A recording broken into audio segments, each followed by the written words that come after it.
అమ్మ బత్తాయో. సుమంత్రుడు రథంతో అయోధ్యలో ప్రవేశిస్తాడు. రథాన్ని చూడగానే రాముడెక్కడా సీతెక్కడా అంటూ ప్రజలు రథం వెనకాల పరుగులు తీశారంట. మా పెళ్లిళ్ళకి పేరంటాలకి వచ్చేవాడంటూ ఓ ఏడుపంట. మీ రాముడేమైనా పేరంటాలేంట్రా ప్రతి పెళ్లికి వెళ్ళడానికి?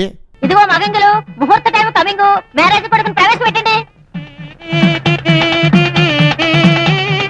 సుమంత్రుడు దశరథుని కలిసి అడవిలో రాముడు పడుతున్న కష్టాల గురించి చెప్తాడు. అది వినగానే దశరథుడు మూర్ఛబోయాడు. ఏంటో నాకీ కర్మ, ఇలాంటి సొల్లంతా చదవాల్సి వస్తుంది. కౌసల్య పడిపోయిన దశరథుణ్ణి లేపి మరీ దెప్పుతుంది. రకరకాల మాటలతో గాయపరిచింది. రాముడు లేకపోవడం వల్ల అయోధ్య ఏమైపోయిందో సుమంత్రుడు చెప్పిన అద్భుతమైన సొల్లుని గుండె రాయి చేసుకుని వినండి. నగరం శోకంలో ఉంది. రాముని విరహ వేదనకి సరస్సుల్లో గుంటల్లో ఉన్న నీరు వేడెక్కింది. వనాల్లో ఆకులు ఎండిపోయాయి. అడవి జంతువులు వేట మానేశాయి. పక్షులు కూయడం మానేశాయి. త్రాగునీరు కలుషితం అయిపోయింది. చేపలు ఏ పని చెయ్యకుండా అలానే ఉండిపోయాయి. పువ్వులు వాసనివ్వడం మానేశాయి. ఏనుగులు గుర్రాలు కూడా ఏడ్చాయంట.